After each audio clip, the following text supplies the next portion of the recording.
as a surprise to no one, but I don't get out much. I mean, even before, 2020 happened. I'm a real homebody, always have been. It's just, it's not that I'm not like agoraphobic or anything. It's not that I don't like being out. It's just, I don't know if it's just laziness or just I prefer to think of it as being content with my surroundings. I kind of feel like, in a way, I handled 2020 and the lockdown a bit easier than some folks I know, because it was kind of just what I was used to. But I won't lie and say that it hasn't been a drawback to me in my life of just not being as outgoing as some other people. But I've found that when I've been with people, my girlfriend, for instance, who inspires me to go out and inspires me to go do things, I really do enjoy it. But sometimes you really need that push.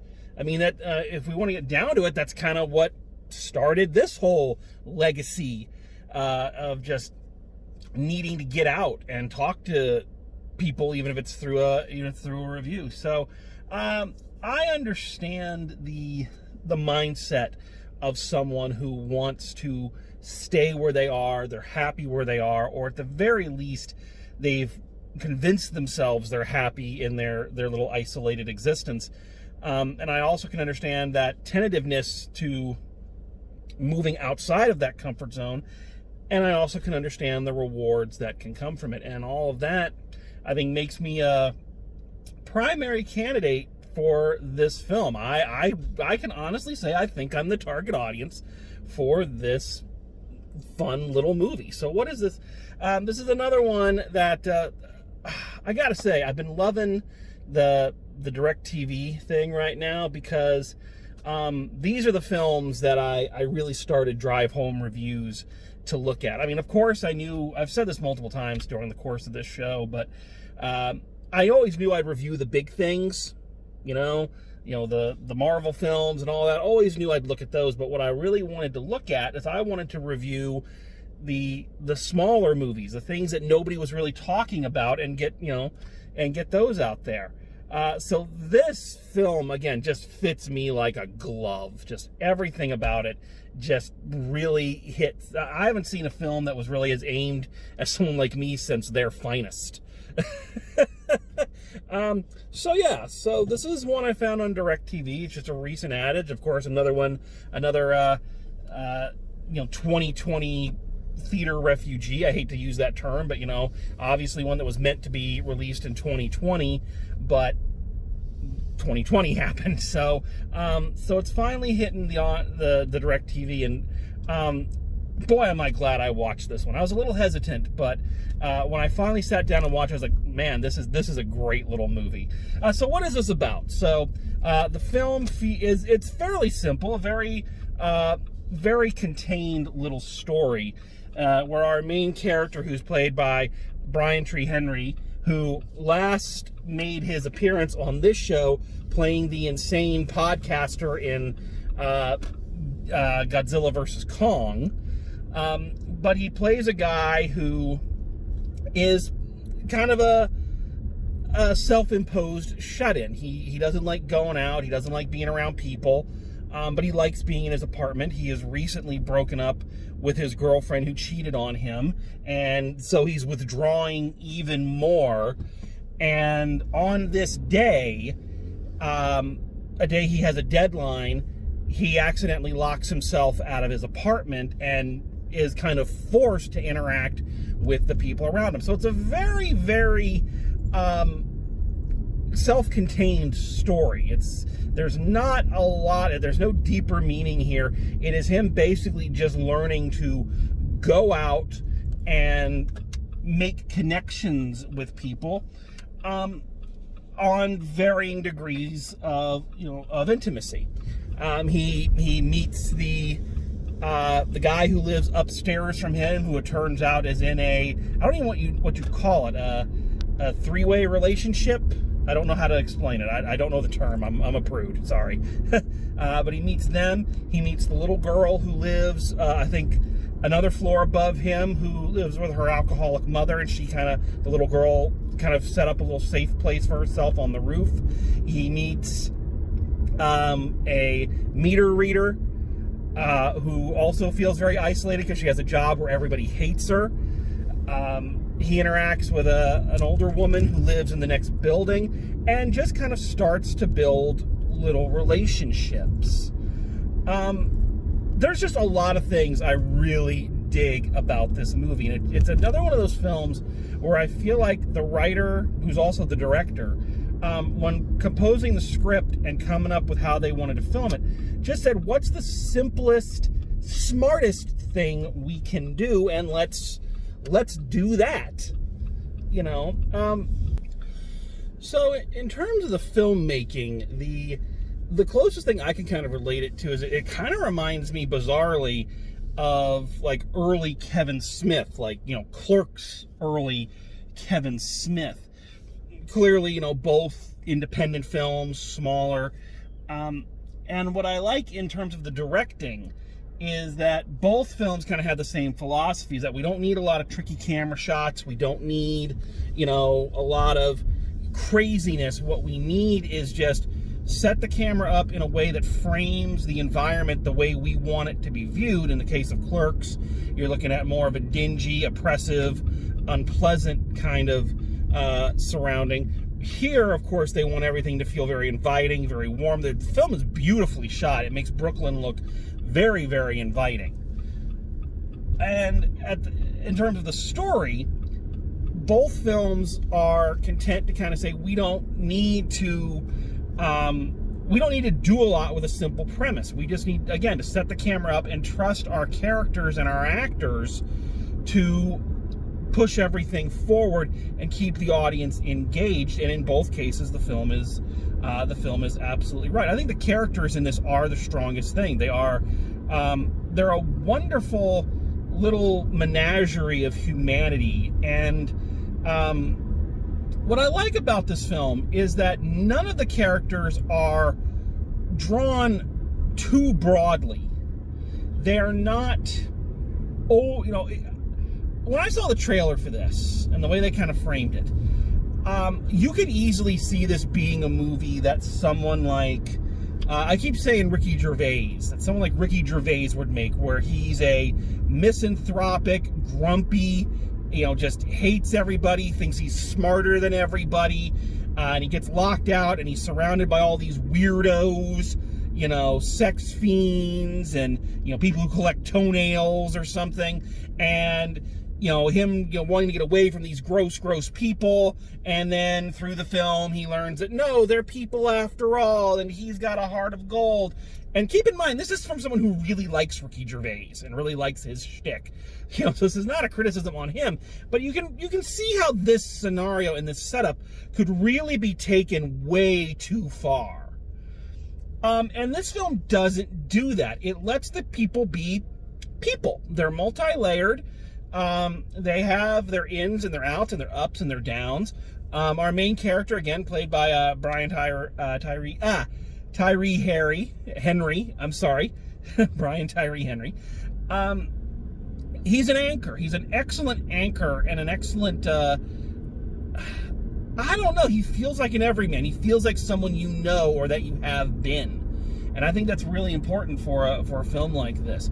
What I also like is that, I think, again, because it's a smaller film, there's no, big names in this. So this is truly an ensemble piece. And again, I think that helps. If there was a star in this, someone with a big name, they would overshadow the rest of the film. And this film is all about human connection and how we connect to other people and in what manner we connect to other people. And I think occupying it with character actors, lesser known performers, maybe some new performers. I really didn't look up anybody but Mr. Henry there. I think it gives it a much more grounded feel, and again makes it feel like it's a community and not like, here's our star and here are the wacky characters, his entire neighborhood of wacky neighbors, I also like that our main character is not, as I mentioned, he's not like a jerk. He doesn't hate people. He's just not very good with them. You know, he's not very good being out in front of people. You know, so I like that he's framed as having negative character traits, but they're not. It's not seen as as he's some kind of asshole. He's just, this is the way he is living, and it's not even a way that he likes living. It's the way he's become comfortable living. And I think when you give him that, you know, he's either not an ogre and he's not like Mr. Perfect and everybody else is a nut job around him. It makes his character arc and his journey a lot more satisfying and a lot more natural. And I think I give big ups to the actor for this portrayal. I think it's an outstanding job, and I give big ups to the entire cast. Really, it's an incredibly well cast and well acted group.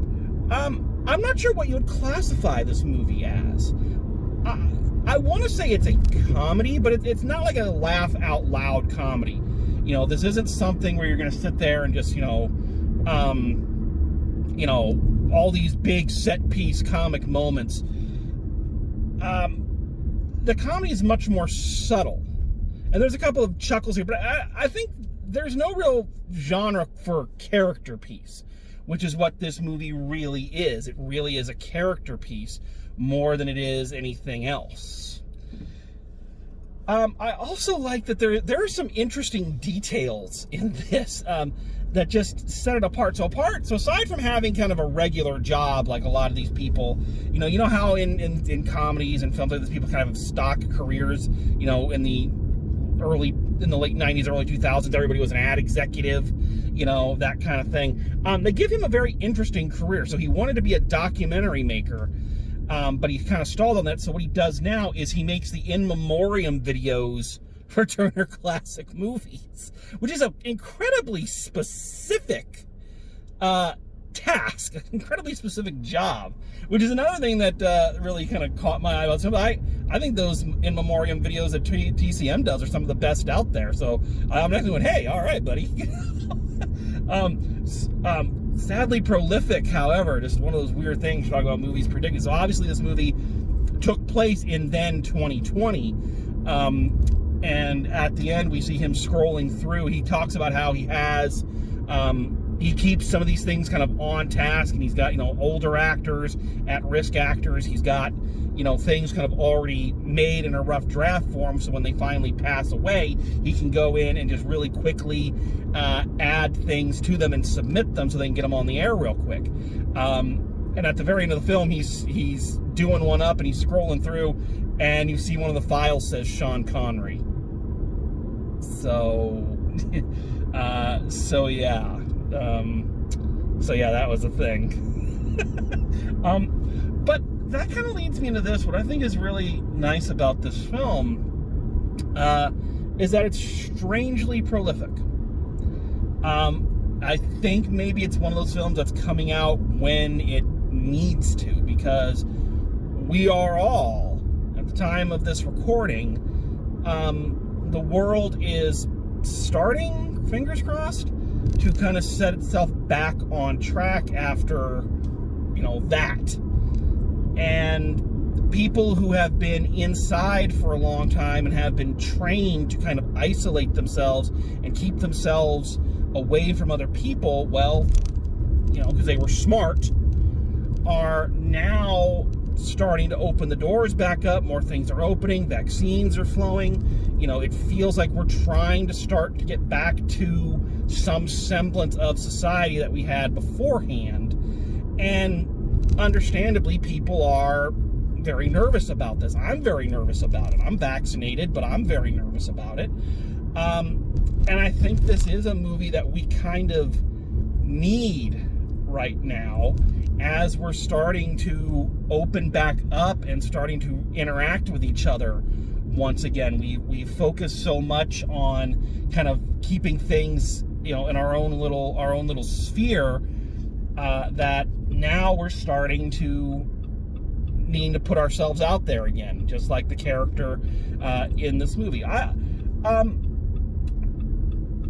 also like, I mentioned this previously, I like that each character he meets, he kind of forms a different relationship with and starts to form friendships. It's not about, you know, he's recently out of a relationship, so he does ask out one girl that he meets, the meter reader, and she basically turns him down flat and says, you know, no, I'm fine being your friend, but I don't want to be, you know, and, you know, which it makes sense in both worlds, because when you're just out of a relationship like that, you know, it made sense why he kind of went right back to what he knew. And it also made sense that she said, no, let's be friends, and that's okay. And I like that the movie kind of went there and didn't go for the easy answer of a lot of these movies would be. It's like, oh, here's the new love interest. It's like, no, he's learning to form new bonds and new relationships, and I think that was very clever of the film. I'll be honest, there's not much I can say that I didn't like about this movie. Normally I would kind of say, well, is it perfect? No, here's this and this. It's not that it's perfect. It's just good. It's warm, it's inviting, it's everything you want the character to feel like the outside world is. So there's only one thing I can say that I wish they had done, just so there was a little bit of closure for some of the characters here. So the movie ends, you know, it just kind of ends with him in a place he wants to be. But what I was hoping is that he says he wants to go back to doing documentaries.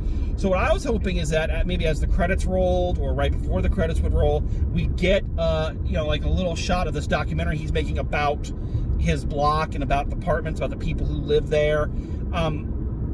Just wanted to get closure on him to see that he's actually going through with these life-changing events and kind of being more willing to put himself out there.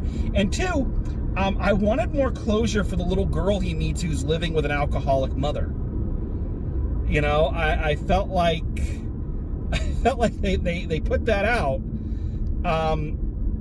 And in the end, she just has to go back up there. And I know that's realistic, but thematically and I don't know, artistically, I was like, but I don't want her to be in that situation. Are we going to do something about this? Or, you know, so I would have liked, I don't know, I would have liked a little closure for that, because it feels weird to me that, I'm happy that our hero gets closure, that our protagonist gets closure, but the fact that there's this whole other issue that I feel like there's not any closure on, a bigger issue, honestly.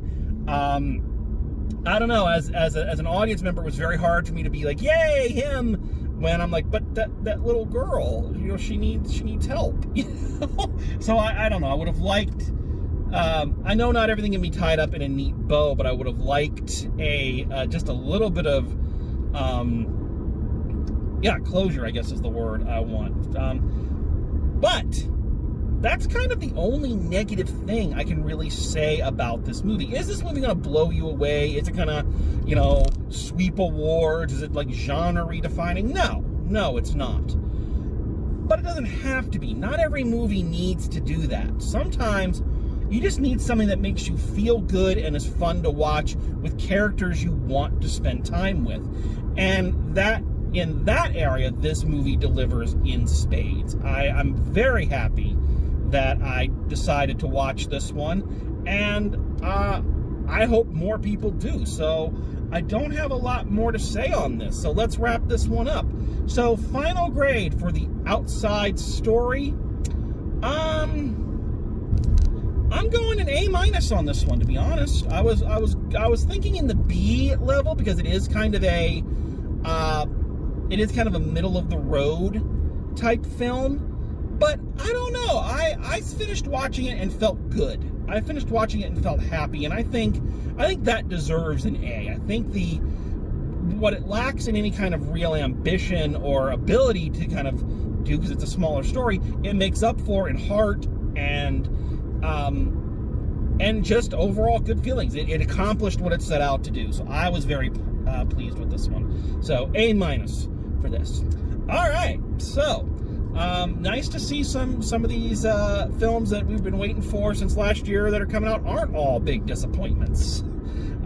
So we're trucking along. We're going to see what comes down the pike, see what's out there, and we're going to review it as we go.